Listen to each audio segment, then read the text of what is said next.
Alright, so after Live Free or Die Hard or Die Hard 4.0 being PG-13, the fans pushed and they got a new rated R Die Hard movie. And as Linkin Park once said, in the end, it doesn't even matter.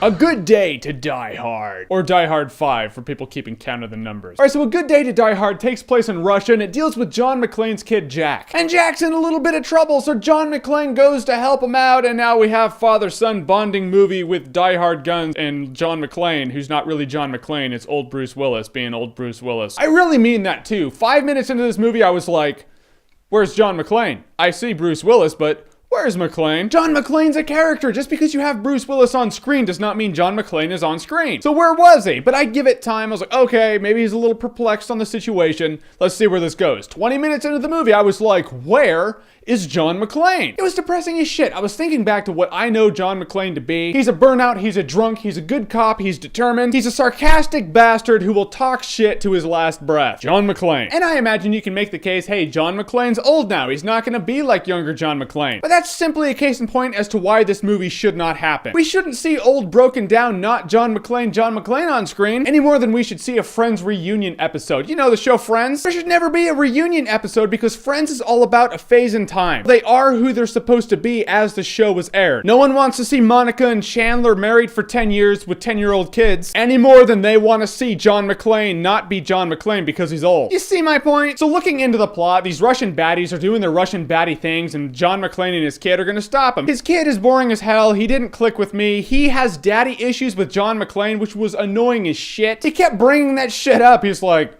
you never hugged me. Yeah, like you were ever there for me. You shoot like a G.I. Joe. You never bought me a G.I. Joe when I was a kid. He didn't say that, but I'm just saying it got about that annoying. It's like, shut up, dude. We get it. You have daddy issues. You're doing CIA spy shit. Do that. Bruce Willis and this guy who plays his kid, shitty chemistry on screen. At least Lucy in the last movie was cool, and that brings up a point on the last movie. Live Free or Die Hard. I'm telling you, A Good Day to Die Hard makes Live Free or Die Hard or Die Hard 4.0 look like Die Hard with a Vengeance. I'm serious. If you ever griped about Live Free or Die Hard, watch this movie and you'll be like, oh, Live Free or Die Hard's just not that bad at all. In fact, it's a legit Die Hard movie. I think that's why this movie was made. I think fans were like, this doesn't feel like a Die Hard movie. It's PG-13. Come on. Then the studio was like, all right, make a cliched, shitty action movie, call it a Die Hard movie, and then the fans will look back on Live Free or Die Hard as that one that's actually pretty awesome. Yeah, A Good Day to Die Hard does have cool action in that over-the-top kind of way. Like the first chase in this movie lasts like 15 solid minutes, and you swear to God mode is on. These people get in these cars, they wirelessly link their phone to the radio, they type in the supersonic code from Sonic the Hedgehog 2. They're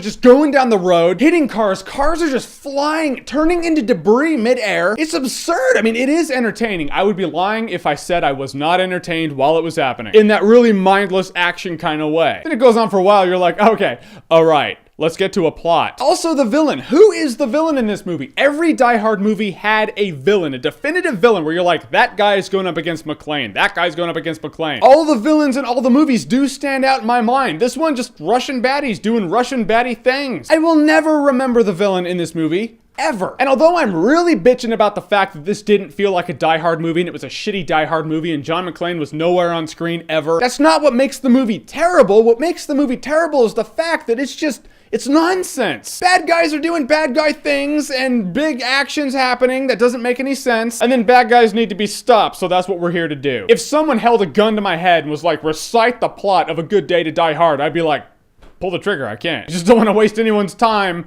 You're free to waste a bullet though. So given the fun action sequences that I was like, oh yeah, mindless fun, I will say A Good Day to Die Hard had fun action, but you're not gonna remember it in T-minus 10 minutes. Yep, already forgot. Don't see this as a Die Hard movie. See it for what it is. A shitty movie directed by the guy who directed Max Payne in the remake of The Omen and written by the guy who wrote X-Men Origins Wolverine. That's what this is. So what do you guys think? I'm curious. I don't know if you've seen this movie yet. I don't know if you're going to. But do you think Die Hard can be salvaged, or you think they should just cut it off right now and be like, nope, it had its run, it's done? Whatever you think, comment below, let me know. And as always, if you like what you've seen here and you want to see more, click right here to see more.